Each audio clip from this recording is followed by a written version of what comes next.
Alright, now what we need to do is we need to hook up the electric to our master cylinder on the brakes.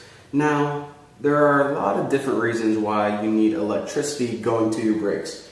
First of all, if you ever heard of anti-lock brakes, what they are is pretty much brakes. It pretty much resembles pumping your brake like 1,000 times faster than your foot can, like boom, boom, boom, boom, boom.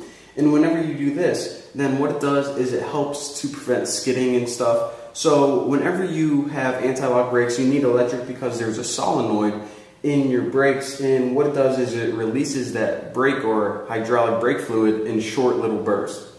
Now, if you were working on your car, then you probably need to know that, but aside from that, a lot of brakes also have these things called pressure regulators, and what pressure regulators do is they pretty much make sure that each of the brake pads that the cylinder is hooked up to is receiving the same amount of pressure, because of course when you have the same cylinder controlling your front right and front left, you don't want the front right to receive more pressure, or else you're going to veer to the right when you brake.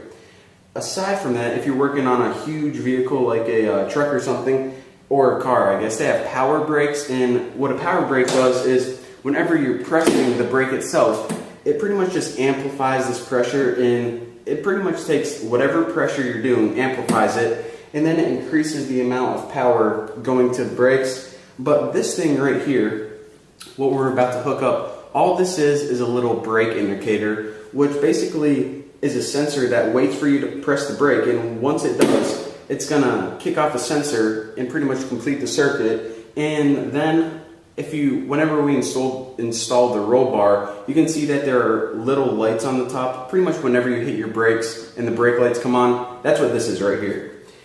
Now, with that being said, that was all the information, and I got a little bit of a dilemma right here.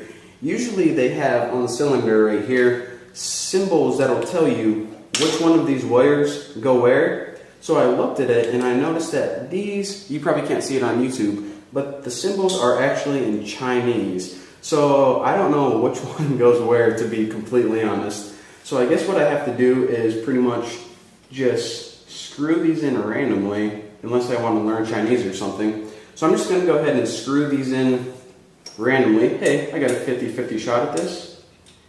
And I'll just have to remember this whenever the buggy's complete, that if my brake lights turn on, then it means I guessed right. And if they aren't turning on, then I guess I have to reverse them. And whenever you're troubleshooting, you have to remember that as well. Common mistake. So now, go ahead and tighten them. Just like that.